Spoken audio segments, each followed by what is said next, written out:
You can inherit all of the property from your grandparents, your mom, your dad, even your spouse.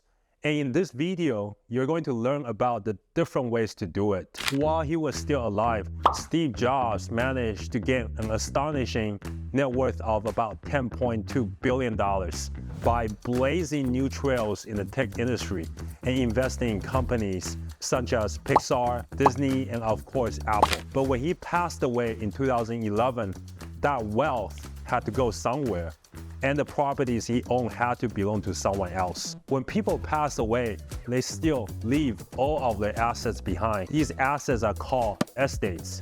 And usually, yes, they include the property that the person owned. In the case of Steve Jobs, his estate was given to his wife, Lauren Powell Jobs, making her the executor of his estate. This is going to be important later. When somebody dies, the executor can choose to inherit the property to someone else, or if they so choose, sell it to somebody else. In this case, the buyer would determine the status of the property and find out whether or not it's for sale. And then if it was ready to be sold, it would go like normal. The person selling the house, in this case, the executor, is contacted, a purchase price is negotiated, any necessary financing is done, and the deal is closed. Clean and simple. Or at least that's how it would be in an ideal world. Realistically, death can be very unexpected, and some people may not have a will in place that determines who the estate executor is. In this case, you will have to contact the probate court in the county where the property is located and petition to become the estate administrator. In some cases, the estate is small enough that a probate isn't necessary.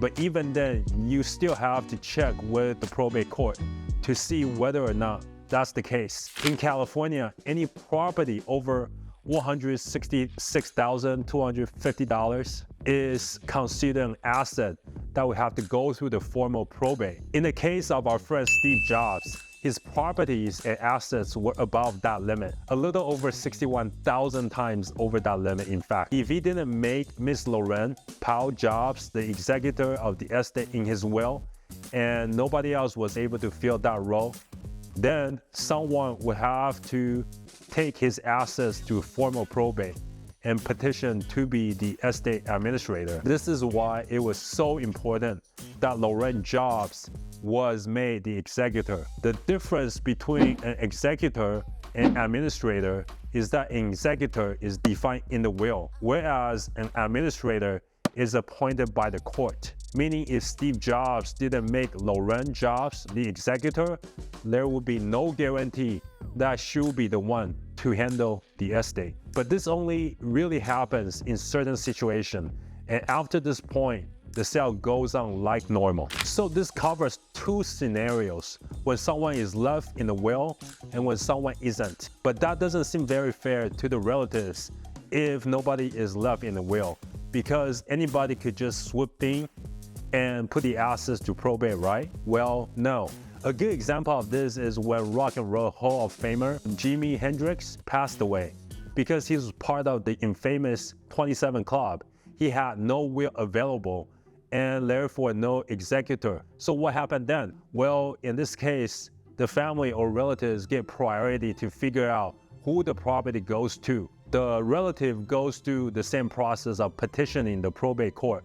But after the petition is filed, the probate court has to schedule a hearing to review the petition. When this happens, the relative has to attend the hearing and provide any additional information that's requested. Sometimes the probate court will make the administrator obtain a bond to protect the estate from any losses caused by said administrator. At this point, the new administrator can sell the estate. And also, there are some cases where a relative or family member either isn't able to or doesn't want to be the administrator, in which cases they can appoint somebody else to handle it for them by following a process similar to the one for the relatives to qualify as the administrator. They petition the court, attend a hearing, and get the court's approval. And if the court does approve, then administratorship over the estate is handled to the chosen individual. In the case of Jimi Hendrix, His estate included royalties from his music that caused a lot of debate between multiple record companies and his father, Al Hendricks. Al filed a suit for control in 1990, and after 5 years of fighting for it, he won the case and was made the administrator of Jimi Hendrix's estate. But there is actually a way for somebody to get the keys to a property without the opposing parties present. This is called an ex parte. This is when a party requests a decision to be made by the court without notifying the other party or giving them the opportunity to state their argument. Now, usually this is used for things like restraining orders, but they're also used when there is no opposing party. For probate matters, this is when a person who's passed away has no known beneficiaries or heirs. In layman's terms, it's the court saying that they want an estate to be taken off their hands. It should be said that an ex parte is usually considered kind of like a low blow, an unfair move to pull. So sometimes the court will make it so the opposing parties have to be given notice and the chance to have their arguments heard before the court makes a decision. When it comes to estates, any interested parties involved will receive a notice of action. And if they don't, then they can sometimes take steps to protect their rights. However, if the notice of action is not responded in a timely manner, they could lose certain rights and opportunities to participate in the administration of the estate. For example, if a potential creditor fails to file a claim against the estate within the specified time period, they may lose the ability to collect any debts owed to them by the deceased. With that being said, the failure to respond to the notice of action does not necessarily mean that a party has forfeited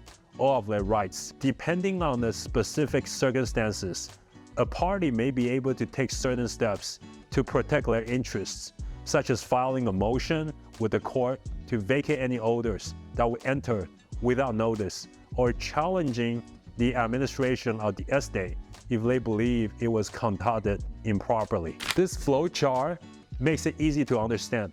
First, a person passes away. If there is somebody in their will, they're made the executor and they manage the estate, or they're given the option to appoint someone else to do it. If not, the deceased person's family members have a chance to contact the probate court and figure out who is going to be the administrator. If there aren't any relatives, the estate is open to people outside the family to determine an administrator via an ex parte. Now, if you're somebody who is trying to buy a home from a recently deceased person, it's important to make sure that you're being considerate and using basic etiquette. This is for two main reasons. One, in any purchase, it's important to be respectful and professional. And two, you're reaching out to a family that just lost somebody. A good way to start is by sending a letter to the estate administrator to kindly ask about the status of the home and show that you're interested in buying it. If you know that the home needs some repairs, it's a smart idea to let the seller know that you're willing to cover any repair costs for them, as well as offer a deposit of about $10,000 to secure the property. A basic format you can use looks like this. Dear estate administrator's name, I'm writing to introduce myself and express my interest in purchasing the estate. I understand that this is a difficult time for everyone involved, and I want to assure you that I'm respectful of the estate and the emotions that come with it. I would like to inquire about the sale process and the current status of the home. I understand that the property may be in need of repairs, and I want to assure you that I'm willing to take care of any necessary repairs to ensure a smooth and fair transaction. To show my commitment, I will be happy to provide a $10,000 earnest money deposit to secure the property and show my willingness to work with you. Please let me know what additional steps need to be taken to move forward with a potential offer and how I can be competitive in this process. If there's any additional information or documentation that you need from me, please do not hesitate to let me know. I'm serious about this purchase and I want to work with you to ensure a successful transaction. Thank you so much for your time and attention to this matter. I look forward to hearing from you. Sincerely, your name. Again, you want to make sure that you stay respectful and polite throughout the entire process. It's also important to note that if the person who passed was in any debt, that has to be paid out first, and the total cost will be taken from the assets. Now, it goes without saying that probate cases can be extremely complicated, and it's a good idea to consult with an attorney who specializes in probate laws to make sure that you understand all of the rights, responsibilities, and options that are available to you. Each person's case might be a little bit different, but hopefully this video is helpful, that you understand the process better. If it did, make sure you share with somebody else and pass on the knowledge you just learned.